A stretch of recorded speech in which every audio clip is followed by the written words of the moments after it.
Salam əziz şagirdlər. Bu gün sizə başa salacağım dərs ehtimal dərsi olacaq. Ehtimalda sadəcə nümunələr üzərində göstərəcəm və zaten o nümunələrə başa düşsəz, ehtimalı bilmiş olacaqsınız. Məsələn, belə bir şey deyir ki, 1, 2, 3 və 4 və 5 rəqəmlərindən istifadə edərək rəqəmləri müxtəlif neçə 3 rəqəmli ədəd düzəldə bilərik. Baxın, rəqəmləri müxtəlif deyil. Biz 3 rəqəmli ədəd istəyirik, yəni 3 dənə ədəd götürəcəyik bir-birinə vurmaq üçün. Birinci baxın, burada 5 dənə ədəd var. 5-indən də istifadə edə bilərik. Ona görə 5 yazıram. Vurulsun. Bu 5-ini istifadə edəndən sonra bu birinci ədədə bunlardan birisini qoymuşam artıq. Ona görə hər hansı birisi gedəcək. İstənilən üstünə xətt çəkirəm. Yəni məsələn 5 qoymuşam mən birinci ədədimə. Geriyə qalır 1, 2, 3, 4 dənə ədəd. 4 dənə ədədimi yazıram. Daha sonra yenə bir dənə ədəd gedir. Bir-bir azalır. Geriyə qalır 3 dənə. 3 yazıram. Bəziləri çaşır, 3-ü təzədən 3-ü də apar 2-yə vurur, amma olmaz belə. Burada 4 idi. Hə. Cavab da eləyir 60. Deməli 60 dənə rəqəmləri müxtəlif 3 rəqəmli ədəd düzəldə bilərik. İkinci, məsələn, verib bu səfər 0 ilə verib amma. 0 olanda necə olacaq? 3, 4 və 5 rəqəmlərindən rəqəmləri müxtəlif neçə 3 rəqəmli ədəd düzəldə bilər deyir. Yenə 3 dənə ədəd götürəcəyik bir-birinə vurmaq üçün. Biz 0 ilə başlayan ədəd götürə bilmərik. Ona görə birinci rəqəmi yazanda 0-ı görməzdən gəlirik. Sanki 0 yoxmuş kimi. Çünki 0 ilə heç bir ədəd başlamır. Geriyə qalır 5 dənə ədəd. 5 dənə ədədi vururuq. Artıq ikincidə 0 götürə bilirik. Məsələn, bax 0, 12 deyə bir rəqəm yoxdur. Amma ikinci rəqəmdə 102 deyə bilərəm. Məsələn, ikinciyə 0 qoya bilirəm. Ona görə ikinci rəqəmdə artıq rəqəmlərin birisi gedir. Çünki başa qoymuşam rəqəmi. Bu səfər bütün hamısını sayıram. Yəni çıxartdığımı saymıram. Qalan 0 da daxil olmaqla sayıram 5 dənədir. Daha sonra bir ədədimiz yenə gedir. Da vurmadı. Bir ədədimiz yenə gedir. Geri qalır 4 dənə. O da hasili bizə verir 100. Yəni 100 dənə rəqəmləri müxtəlif 3 rəqəmli ədəd düzəltmək olar. Və yaxud eyni bunları verib 2, 3, 4 və 5. Deyir ki, bu səfər neçə 3 rəqəmli ədəd düzəltmək olar? Heç müxtəlif və yaxud başqa bir şey yoxdur. Sadəcə 3 rəqəmli ədəd düzəltmək olar deyir. Yenə 3 dənə ədədi bir-birinə vuracam. Baxın, dediyim kimi yenə 0 ilə ədəd başlaya bilməz. Bunu görməzdən gəlirik. Geri qalan bütün ədədlərdən istifadə edə bilirik. 5 dənə ədəd var. 5-ini də istifadə edə bilirəm. Amma bu səfər birini atmıram. Çünki mən 555 belə götürüb yaza bilərəm. Çünki məndən rəqəmləri müxtəlif olsun demir. Ona görə rəqəm atmıram burada. Və ikinciyə artıq 0-ı da daxil edirəm. İkinci rəqəm olaraq 0-ı da qoya bilirəm. Onda 6 dənə. Yenə axırıncıda yenə rəqəm atmıram. Yenə 6 yazıram. Çünki 0 ilə bitən ədədlər də var. Bunlar da sayılır. Bu da bizə verir 180. İndi isə bizdən məsəl üçün deyir ki, rəqəmləri müxtəlif olsun və cüt rəqəmli 3 rəqəmli ədəd olsun. Yəni 3 rəqəmli cüt ədəd olsun. Biz burada 0-dır, 2-dir, 4-dür. Əgər 3 rəqəmli ədəd bu rəqəmlərlə bitərsə cüt ədəd olacaq. Gəlin biz bunları ayrı-ayrı hesablayaq. Çünki ayrı-ayrı hesablasaq daha rahat olacaq. 2 ilə 4-ü bir hesablayaq, 0-ı da ayrı hesablayaq. 2 və 4 ilə bitsin deyir. Biz yenə 3 dənə ədədi bir-birinə vuracaq. 2 və 4 ilə bitsin deyirsə, deməli axıra ya 2 qoymalıyım, ya 4 qoymalıyım. Yəni yalnız 2 dənə ədəd qoya bilərəm. 2 cüt olsun. Onda axıra 2 yazıram. Daha sonra birinci ədədimiz 0 ola bilmir. Çünki 0 ilə başlayan ədəd yoxdur. Mən, baxın, bəziləri götürüb 5 dənə ədəd yazır.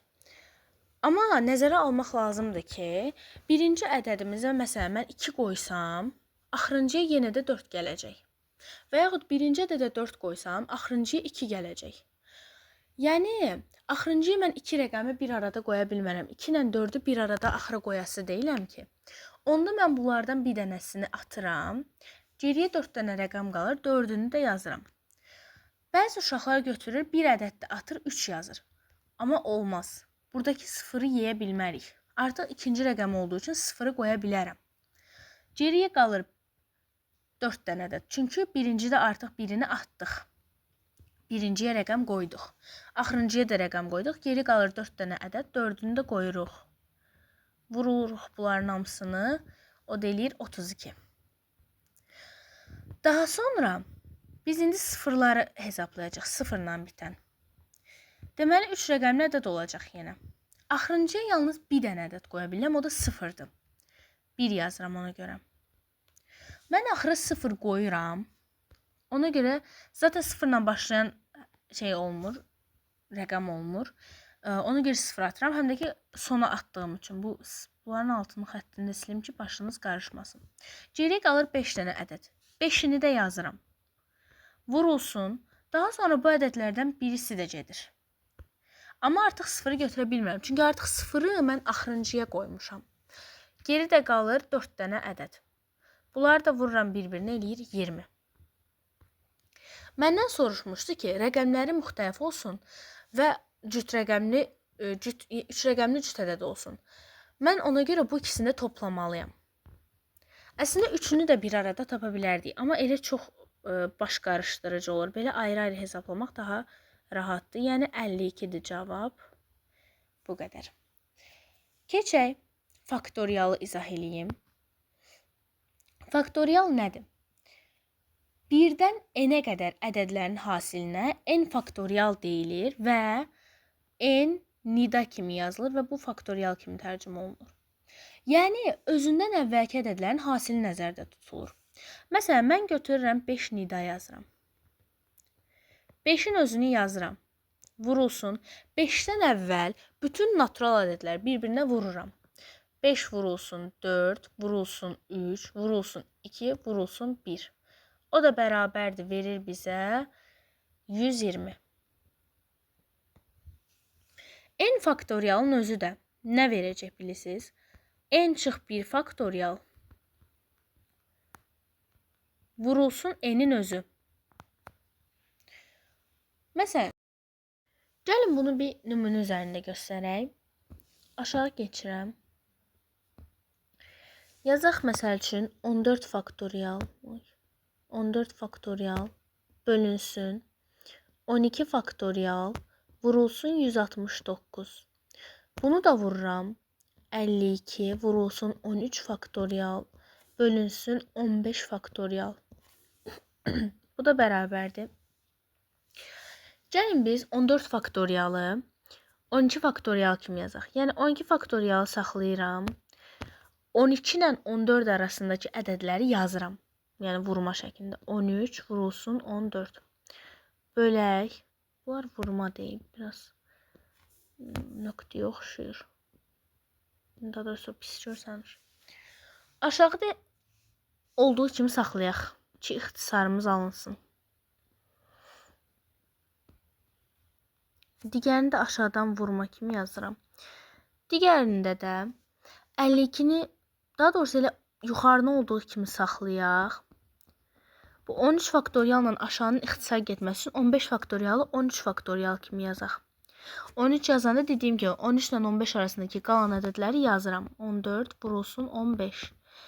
15'imiz biraz 16'ya bənzədir. Bərabərdir. Bu 13 faktoriallarla 12 faktoriallara əlvida deyək. Daha sonra bu biraz başınızı qarışdıracaq. Gəlin qalanlarını yazaq. Faktoriallar gedəndən sonra daha asan da olacaq. Bir dəqiqə. 13 vurulsun 14 vurulsun 52 böl 169 vur 14 vur 15 bərabərdir. 14'lər də belə getdi. 13 ilə 169 gedir, elə 13'ə bölünür. 169 da 13'ə böləndə 13 verir. 52 13'ə bölünür. 13'ü 13'ə böldüm. 52'ni də 13'ə bölürəm 4 düşür. Cavab da eləyir. Biraz aşağıdan yazaq ki, qarışmasın. Bərabərdir. 15'də 4'ə. Cavab 15'də 4'dür. Ehtimal deyəndə, yəni ehtimal nəzəriyyəsi təsadüfi hadisələrin əsasında qurulur. Hadisələr 3 cür olur. hadisələr 3 cür olur. 3 yerə bölünür. Mümkün, qeyri-mümkün və ehtimal. Yəni yəqin hadisə. Yəqin. Yəqin, ehtimal ola bilər. Ehtimalın düsturu var. PA bərabərdir M böl N. M əlverişli hallar. Əlverişli hallar. N isə mümkün hallardır. Mümkün hallar. Yəqin hadisənin ehtimalı həmişə 1-dir. Mümkün hadisənin ehtimalı yoxdur. Çünki mümkündür da, yəni bu mütləq olacaq deyirəm. Qeyri-mümkün hadisənin ehtimalı da 0-dır. Ehtimalın cavabı 0 ilə 1 arasında olmalıdır. Əgər 0 ilə 1 arasında tapmamışıqsa, deməli cavabımız səhvdir. Məsələn, mən qeyri-mümkün hadisə deyirəm ki, nə ola bilər? Gün çıxıb havada, deyirəm ki, bu gün qar yağacaq. Bu işə qeyri-mümkün gəlir də. Düşünün, məsələn, iyun ayında deyirəm qar yox, iyul olsun. İyul ayında qar yağacaq deyirəm. Bu işə qeyri-mümkün kimi hiss olunur. Yəqin hadisə də, məsələn, hava buludludur, deyirəm ki, yağış yağacaq, ola bilsin ki. Bu yəqindir, hələ bilmirəm yağacaqmı. Sadəcə buludlu olduğu üçün yəqin, ehtimal eləyirəm. Mümkün hadisə də, məsələn, günəş çıxıb, deyirəm ki, gün çıxıb. Mümkündür yəni. Və yaxud deyirəm, mən özümə güvənirəm, deyirəm ki, 100% mən bu imtahanı yüksək nəticə toplayacağam. Bu mümkün hadisədir. Çünki yəni yaxşı oxuyan uşaq gedib imtahandan necə 2 alsın? Mən məsələn 5-li uşağım deyəlim. Mən gedib imtahandan 2 alacağam desəm, bu biraz qəribə hiss olunar da. Gəlin biraz nümunələr üzərində baxaq. Ya da hərflərin ehtimalını da başa salın, birbaşa bütün hamısına baxaq. Hərflərin ehtimalı da 2 yerə bölünür.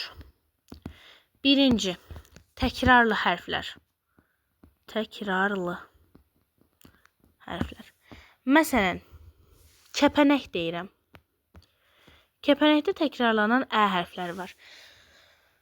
Bunun ehtimalı, özündə 7 dənə ədəd var. Ona görə yazıram 7 faktorial. Bölürəm. Neçə dənə, yəni eyni ədəd var? 3 dənə. Yazıram 3 faktorial. Vurulsun. Bir dənə də 2 dənə Q hərfi var. Ona görə 2 faktorial da yazıram. Bərabərdir. 7 faktorialı necə yazaq ki, islahlar getsin, ixtisarlar. Gəlin elə birbaşa açaq. 7 vurulsun, 6 vur, 5 vur, 4 vur, 3 vur, 2. 1 də var artıq, 1 heç nə, 1 zaten yazılmır.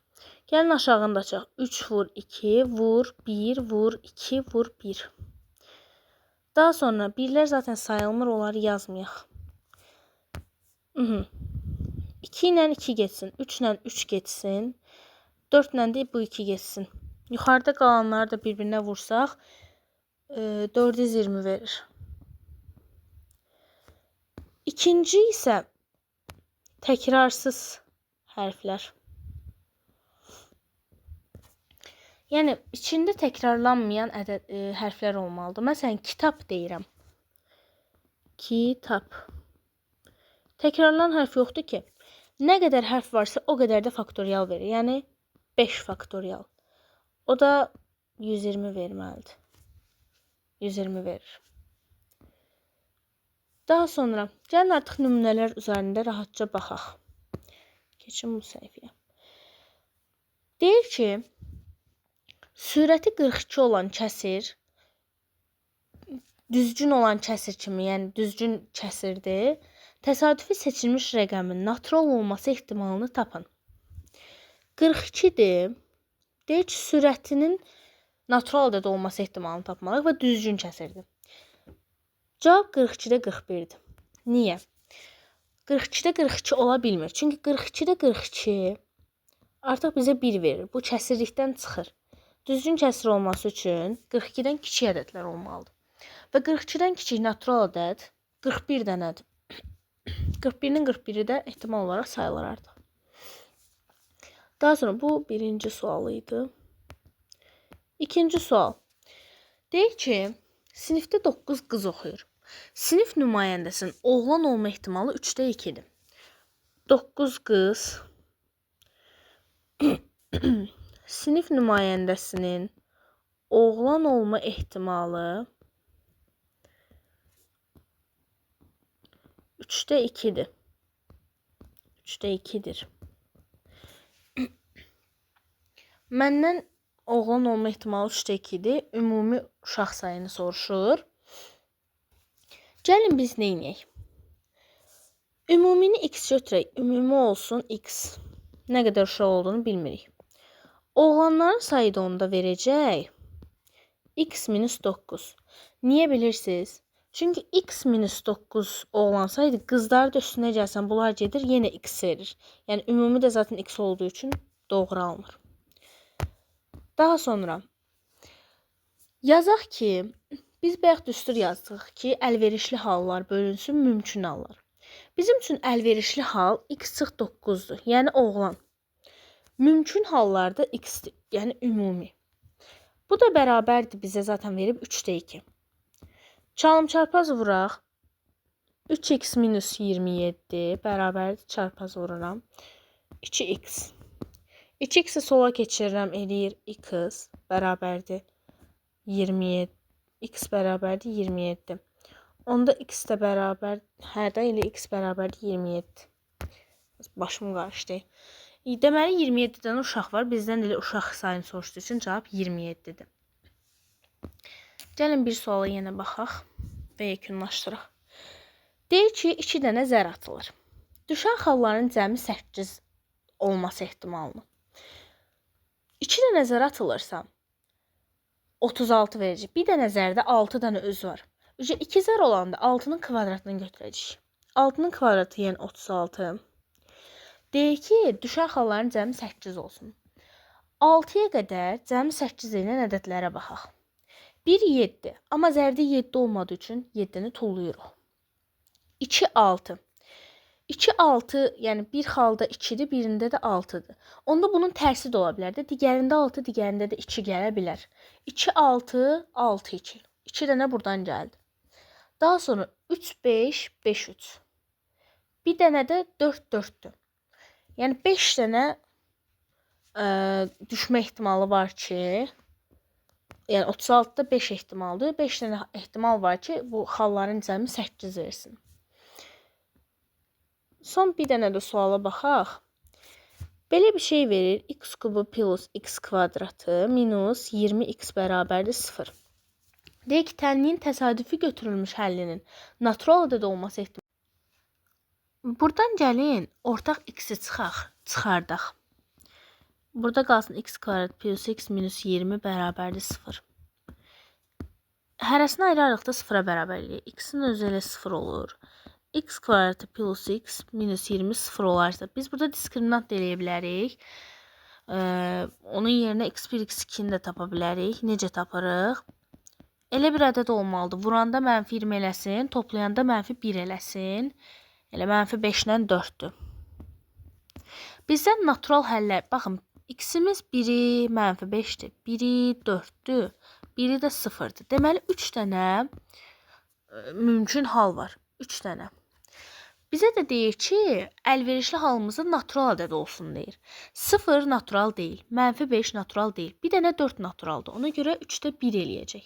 Bunun ehtimalı da 3'də 1'dir. Bir də son olaraq baş vermə ehtimalı, baş vermə niyə belə yazır? Baş vermə ehtimalı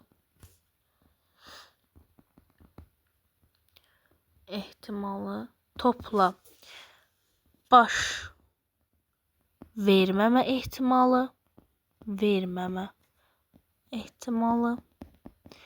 bərabərdir 1'ə. Belə sual topulda nəzərimə çatdı. Yazılmışdı, yəni baş vermə ehtimalını vermişdi. Siz ona əsasən baş verməmə ehtimalını tapa bilərsiniz. Bu da testlərdə çox köməyinizə dəyəcək.